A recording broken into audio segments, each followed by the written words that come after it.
एक बहन मेरे पास आई, रोने लगी, महाराज जी हमारे पति किसी महिला के चक्कर में पड़ गए हैं। सारी कमाई उसे देते हैं, सारा पैसा उसे देते हैं, हमारा छोटा सा बच्चा है, ना तो इसे देखते हैं, ना तो इससे बात करते हैं, ना हमारे पति घर आते हैं। पड़ोसन ने क्या जादू किया, दिन रात उसी के पास रहते हैं, सारी इनकम उसे, पैसा उसे देते हैं। मैं तो बर्बाद हो गई, मेरा हंसता खेलता घर पड़ोसन ने आग लगा दी, मेरे पति को अपने झूठे चंगुल में, प्यार के झूठे जाल में फंसा लिया। क्या बताएं महाराज जी, हमें लगता हम माँ बेटे आत्महत्या कर लें। आज ये समस्या लगभग हर गली हर मोहल्ले की है। आज बहुत सारी महिलाओं की ये समस्या है, महाराज जी हमारे पति का किसी पड़ोसन के साथ, किसी महिला के साथ चक्कर चल रहा है, अफेयर चल रहा है। क्या करूं मैं? एक बात बताएं मैया, एक स्त्री का घर बिगाड़ने में एक स्त्री ही जिम्मेदार होती है। एक स्त्री का घर एक स्त्री ही बिगाड़ती है।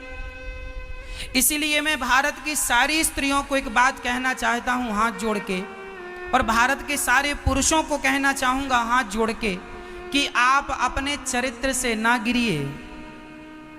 यदि आपने किसी के घर को बिगाड़ा, आपने किसी के घर को आंख उठाकर देखा, किसी के घर को बिगाड़ने की कोशिश की, तो विधाता ऐसे आपका घर बिगाड़ेंगे कि 7 जन्म तक बसाते बसेगा नहीं। यदि आपने किसी के बसे बसाए घर को उजाड़ा तो ईश्वर के घर देर है, अंधेर बिल्कुल नहीं है। मैया, एक गांव में एक वैश्या रहती थी। वह वैश्या गांव के सभी नौजवान बच्चों को बुला बुला के बर्बाद कर रही थी। गांव वाले बड़े चिंतित हो गए कि यह वैश्या तो गांव को गंदा कर देगी। एक संत गांव में आए तो गांव वालों ने हाथ जोड़ के कहा, महात्मा जी जरा हमारी विनती सुनो, ये वैश्या यहाँ आ गई है, भगाए भगती नहीं है, कुछ करो कि ये वैश्या चली जाए। संत जी ने कहा, अभी करता हूँ। महात्मा जी ने उस वैश्या की कुटिया के सामने अपनी घास की झोपड़ी बनाई और सवेरे 4 बजे से सीताराम सीताराम जपने लगे, कीर्तन करने लगे।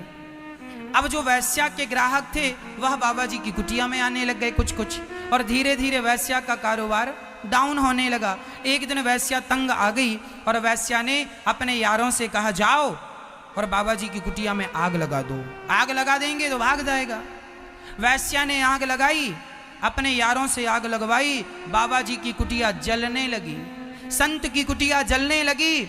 जब संत की कुटिया जलने लगी तब ईश्वर का निर्णय देखिए। परमात्मा जब निर्णय करते हैं ना तो उनका निर्णय अद्भुत होता है।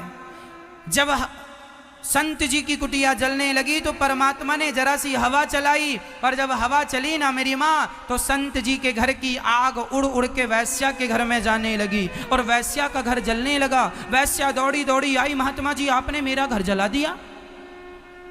संत जी ने कहा, देवी मैंने तेरा घर नहीं जलाया। फिर बोले, तेरे यार ने मेरा घर जलाया, तो मेरे यार ने तेरा घर जला दिया, हिसाब बराबर हो गया। यदि आपने किसी के घर को जलाने की कोशिश की, उजाड़ने की कोशिश की, तो परमात्मा तुम्हारा क्या बसने देंगे? ईश्वर के घर देर है मैया, अंधेर नहीं है। इसलिए अपने पति में खुश रहो, किसी दूसरे के पति को देखने की जरूरत नहीं है। देखोगी तो अंधी भी हो जाओगी और तुम्हारा 7 जन्म तक घर बसेगा नहीं। ईश्वर ऐसा न्याय करेंगे। संसार की अदालत बिक सकती है, संसार का जज खरीदा और बेचा जा सकता है। परमात्मा की अदालत ना बिकती है, ना बेची जाती है, ना खरीदी जाती है। वहां सबका हिसाब। और कहते हैं ईश्वर की लाठी में आवाज भी नहीं होती, इसलिए कर्म दंड भोगने पड़ेंगे। यदि आपने किसी का घर बिगाड़ा तो फिर आपका बसेगा नहीं, 7 जन्म तक रोती रह जाओगी।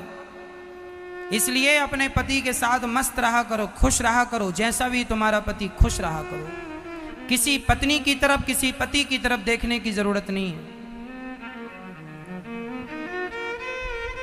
कल हमने कहा था कि पति की सेवा करना चाहिए, पर मैं आज यहां एक बात स्पष्टता से कह दूं, जिन स्त्रियों के साथ ये परेशानी है, आपका पति किसी दूसरी महिला के चक्कर में है, तो आपको इस स्थिति में क्या करना चाहिए मैं वो बता रहा हूं। भगवान ना करे ये मुसीबत आप पर आए, पर आ जाए तो क्या करना, वो कान खोल के सुन लो।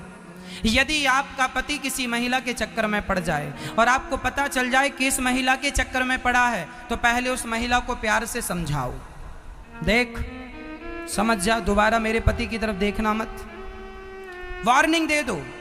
नहीं समझती, फिर भी वो आपके पति से मिलना जुलना रखती है, तो उसके घर में घुस के उसकी चोटी पकड़ के घसीट के बाहर निकालो और चप्पलों से पिटाई करो। अब फिर भी तुम्हारा पति ना माने तो फिर पति की पिटाई करो। ये नालायक है, दुष्ट, ऐसे चरित्रहीन के संग रहना पतिव्रता नारी को शोभा नहीं देता। यदि मैं सीता हूं तो तुम्हें भी राम बनना होगा। यदि पत्नी पतिव्रता है तो पति को भी पत्नीव्रता होना चाहिए। सीता को राम ही मिलते हैं, सीता को रावण तो नहीं मिलते। इसलिए समझा दो अपने अपने पतियों को, ठीक ठीक रास्ते पर चला करें, नहीं तो काली बन जाया करो। तुम्हारा भोलापन, यदि तुम दुर्गा हो, यदि तुम अन्नपूर्णा हो, तुम लक्ष्मी हो, तो तुम महाकाली भी हो। अपने रूप को पहचानो। जरूरत पड़ने पर दुर्गा, जरूरत पड़ने पर अन्नपूर्णा, जरूरत पड़ने पर लक्ष्मी और जरूरत पड़ने पर महाकाली का रौद्र रूप ले लिया करो, तब ये सुधरेंगे। तुम्हारे पति लोग नहीं सुधरने वाले नहीं है। हाँ या ना बोलो सही। या फिर महाराज जी हमारे पति का चक्कर है, अब हम जा रहे हैं मायके जा रहे हैं। कई भोली भाली महिलाएं इतनी भोली होती हैं, वो तुम्हारा पति तो चाहते ही है कि तुम भाग जाओ, वो तो चक्कर में पड़े ही है दूसरी महिला के, और तुम और भाग जाओगी तो घर में लाएगा। इसलिए कहता हूं, जंग छोड़ के भागने से अच्छा है जंग को जीतो। तुम्हारा पति है, यदि रास्ता भटक गया है, उस पति को सही रास्ते में लाना पत्नी का धर्म होता है। बचाओ अपने पति को। मेरी बात सुना देना अपने अपने पतियों को, गलती ना करें, नहीं तुम बोल देना मैं महाकाली बन जाऊंगी। भय बिनु होई न प्रीत, बिना भय के प्रीति नहीं होती। आजकल का पुरुष स्त्री को बहुत सीधा समझता है। वैसे कई स्त्रियां भी पतियों को जमाती रहती हैं, कल ही सज्जन बता रहे थे। हाँ। तो आप लोग वैसे ही देखो, ज्यादा यदि आप लोगों का स्वभाव तेज हो और ज्यादा यदि मारती वारती हो पति को, तो जरा कम कर देना, नहीं तो पति जी कहेंगे महाराज जी हम तो पहले ही पिटते रहे, आप और पिटवाने के चक्कर में हो। हम तो न्याय संगत नीति संगत बात कर रहे हैं। तुम्हारा पति रास्ता भटक जाए उसके लिए दंड है ना। पति पर हाथ उठाने का हमारे सनातन धर्म में कोई विधान नहीं है, पर फिर भी मेरी मैया जैसे तुम्हारे पति माने वैसे पति को मनाओ। यदि नहीं मनाओगी तो घर तो तुम्हारा बिगड़ रहा है कि नहीं। फिर इसलिए राम जी समुद्र के सामने हाथ जोड़ के खड़े थे, मान जाओ समुद्र भैया रास्ता दे दो, मान जाओ। 3 दिन हो गए नहीं आया। राम जी बोले रुक, लाओ धनुष मेरा, और धनुष ला के अग्नि बाण चढ़ाया, धनुष कांपता हुआ आ गया, बचाओ बचाओ।